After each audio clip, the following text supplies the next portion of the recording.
अस्सलाम वालेकुम दोस्तों, अॼोको ही शाइरी असां ॾांहुं लिखी मोकिलियो आहे झोल शहर खां ख़ालिद हुसैन बलादी। दोस्त हिन शाइरीअ खे डेडिकेट करणु चाहिनि था पंहिंजे चाचा रज़ा परदेसीअ खे।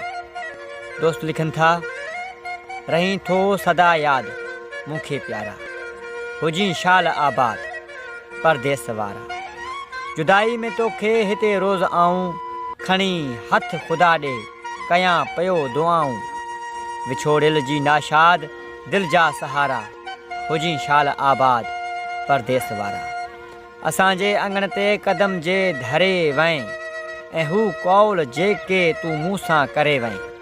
अथम यादि इरशाद साथी सुहारा, हुजी शाल आबाद परदेस वारा। पसंदि तुंहिंजे नैणनि सदा नाज़ मूंखे, वणे तुंहिंजो मिठड़ो थो आवाज़ मूंखे।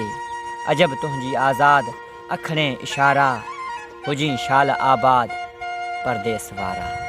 मिठा यार महबूब आ माग मोटी, मिठा यार महबूब आ माग मोटी। रखण कीन वरहन जी घुर्जे विछोटी, सिघो मुंहिंजी फरियाद सुण तूं ख़ुदारा, हुजी शाल आबाद परदेस वारा। वीडियो पसंदि अचे था असांजी वीडियो खे शेयर कंदा ऐं कमेंट ज़रिए पंहिंजा राय ज़रूरु ॾींदा।